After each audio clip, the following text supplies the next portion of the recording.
বন্ধুরা, কথার আজকের পর্বে দেখা যায় কথারা মাফিন আর চিকিকে খুঁজে পেয়ে যায়। কথা বলে নিশ্চয়ই বাড়ির মধ্যেই কেউ আছে, না হলে আগে থেকে গাড়িটা ওখানে কিভাবে আসবে। মাফিন তখন বলে লালি দিদি আমাদেরকে ভয় দেখায়। চিকি বলছে লঙ্কার গুঁড়োটাও লালি দিদি ইচ্ছা করেই রেখেছিল। কথা তখন বলছে আমার কেন জানি না মনে হচ্ছে সবকিছুর সাথে লালি জড়িত। এদিকে কর্তা দাদু রেখাকে বলে একটা ফোন করে দেখ কথার এখনো আসছে না কেন। কথারা মাফিন আর চিকিকে তারপর গুহ বাড়িতে ফিরিয়ে নিয়ে আসে।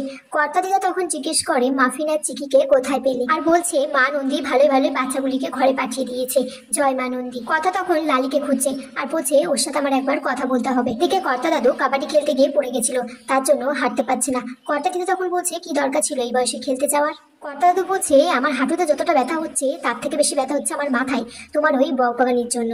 মাফিন আর চিকি কর্তা দাদুর জন্য ওষুধ নিয়ে আসে। কর্তা দাদু বলছে চিকি দিদি ভাই এই চুন হলুদ কি তুমি গরম করলে? তখনও বলছে না কথা মা করে দিয়েছি। এদিকে এভি আর কথা মাফিন আর চিকিকে ঘুম পাড়াচ্ছে। সেখানে আক্ষি, জুনি আর ঋতু আসে।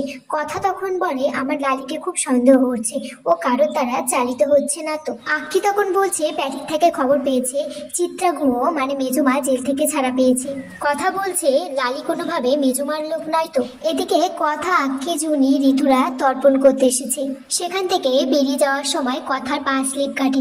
এভি তখন কথাকে ধরে ফেলে। আগামী পর্বে দেখা যায় গুহ বাড়িতে দুর্গাপূজা উপলক্ষে দারুণ নাচ গান চলছে।